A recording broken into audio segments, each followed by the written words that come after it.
आज झंडारोहण होगा, शाम को बुलंद दरवाजा खुलेगा, फिर चिराग दान में चिराग जलाया जाएगा, फिर फूलों की बारिश की जाएगी, फिर मजार को गुस्ल दिया जाएगा, फिर महफिल समा का ये वक्त है, और उसके बाद जो है हल्के जिक्र का ये वक्त है, फिर चादर पोशी का जुलूस निकाला जाएगा, फिर गधे नशीन साहब तशरीफ लाएंगे। जी, गद्दे नशीन तो गद्दी नशीन थे, अब ज्यादातर गधे नशीन हैं।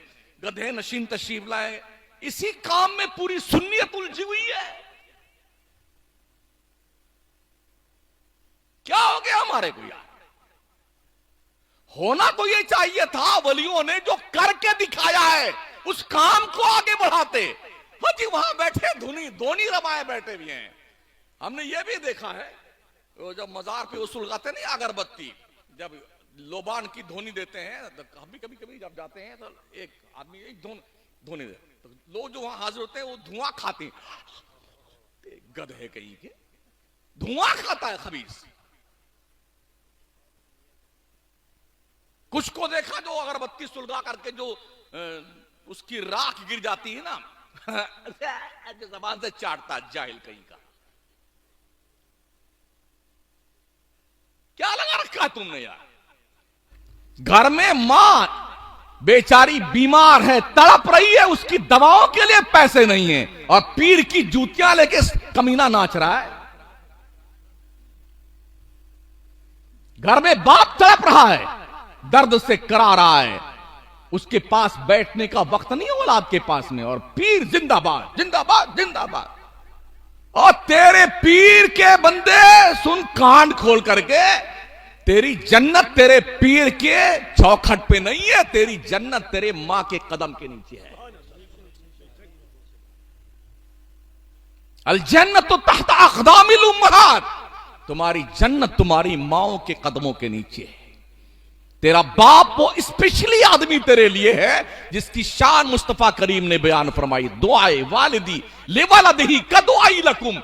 एक बाप की दुआ अपनी औलाद के हक में ऐसी होती है जैसे एक नबी की दुआ उम्मत के लिए हुआ करती है। कभी समझा तुमने अहमियत अपने बाप की? मां बाप के लिए नमाजों में हुक्म है कि दुआएं मांगा करो अपने मां बाप के लिए। रब्बना फ़िरली वली वालिदैया वलिल मुमिनीन यौम यक़ूमुल हिसाब। दुआएं मांगा करो नमाजों में मां बाप के लिए। जो दुआएं कहीं कबूल नहीं होती हैं, मां की चौखट पे बैठ दिल से अगर मां ने दुआ कर दी ना, अल्लाह की इज्जत की कसम उसकी दुआ रद्द नहीं करता परवरदिगार। हाँ, बेगम का चेहरा देखने के बाद मां को धक्के मारने वालों, शर्म करो शर्म। जिस मां ने तुम्हें पाल पोस के बड़ा किया, इस लायक बनाया है ना, उसका हक पहचानो। मां के पेट में रहते वक्त तुम्हारी वजह जो झटका लगा था ना, एक बार जो उससे तकलीफ हुई, नबी ने अपने एक साहबी से कहा था, तूने 7 मरतबा पैदल अपने मां को कंधे बिठा के पैदल हज करवाया ना, तेरे 7 हज करवाना जो तूने करवाया ना, तेरी मां के पेट में जब तू था, जो झटका तेरी एक वजह से एक बार लगा तेरी मां को, जो तकलीफ हुई थी ना, ये 7 हज उसके बराबर भी नहीं है। ये कहां सीखेंगे आप? दोस्तों की चौपाल पे, चाय की दुकान पे? ये बातें आपको सीखनी होगी उलमा के पास आकर के, अपने इमामों के पास बैठ करके, मदरसों में आकर के। और मदरसे हमारी आन बान शान हैं। मस्जिदें खुदा का घर हैं, मदरसे मुस्तफा का घर है। इन दोनों घरों को अच्छे बनाकर रखो ताकि तुम्हें फख्र हो कि मेरे मुस्तफा का घर कितना अच्छा है, मेरे रब का घर कितना अच्छा है। अच्छा बनाओ घर अपने रब का। ऐसा ना हो कि कहीं की ईंट कहीं का रोड़ा, भानवती ने कुंभा जोड़ा। ऐसा ना करो भाई। अरे कुछ समझ शरीफ में आ रहा है आपके, या वैसे आपके दहलीज समाज पे हथौड़ा बरसा रहा हूं मैं? पढ़िए, दीन पढ़िए, अपनी नस्लों को बचाइए। दुनिया की जितनी चालाक कौमें हैं अपनी न्यू जनरेशन पे बहुत मेहनत करती हैं। जितने नेता हैं, मिनिस्टर मिनिस्टर फनिस्टर, इनकी कोई भी औलाद झंडा लेकर के पदयात्रा नहीं करती है। कोई लंदन पढ़ रहा है, कोई कनाडा पढ़ रहा है, कोई जर्मनी पढ़ रहा है, कोई बर्तानिया पढ़ रहा है। जितने छुटभइये लोग हैं, जिंदाबाद जिंदाबाद जिंदाबाद जिंदाबाद, इस गांव से उस गांव, उस गांव से उस गांव, उस शहर से उस शहर, इस मंदिर से उस मंदिर, यहां झंडा वहां झंडा, ये दुनिया खैरवा रही है। चालाक कौमों का मिजाज ये है, इनको बेवकूफों को काम पे लगा दो और अपनी निसर, हम भी एमपी, हमारा बेटा भी एमपी, हम भी एमएलए, हमारा बेटा भी एमएलए। ये चालाक कौमों का मिजाज।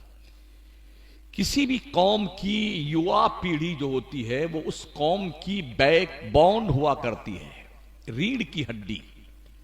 अगर रीढ़ की हड्डी में कोई दुखावा पैदा हो जाए, कोई गड़बड़ शड़बड़ हो जाए तो आदमी की कमर टेढ़ी हो जाती है। जिस कौम की नौजवान पीढ़ी ग्रेजुएट, क्वालिफाइड और बाज़ाब्ता तौर पर काबिल बन जाए, उस कौम का तक मुस्तकबिल भविष्य रोशनो ताबनाक होता है। और जिस कौम की नौजवान पीढ़ी बिगड़ जाए, नस्लें बिगड़ जाती हैं। आज कुछ हाल हमारी कौम का ऐसा ही है साथियों। हमारी नौजवान नस्ल बिगड़ी हुई है।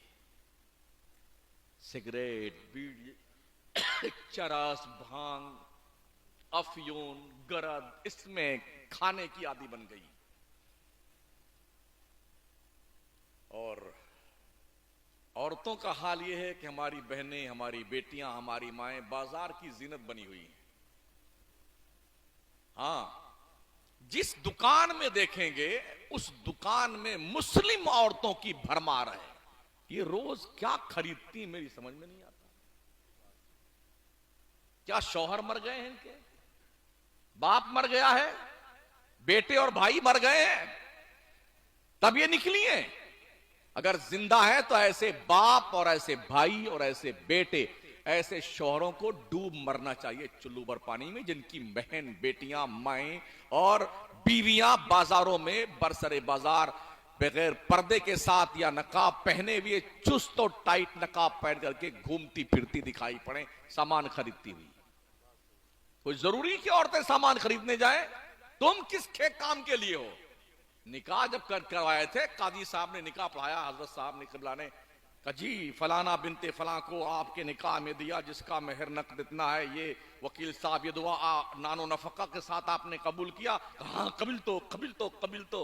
बेटे समझते हो नानो नफका क्या होता है? नानो नफका क्या होता है?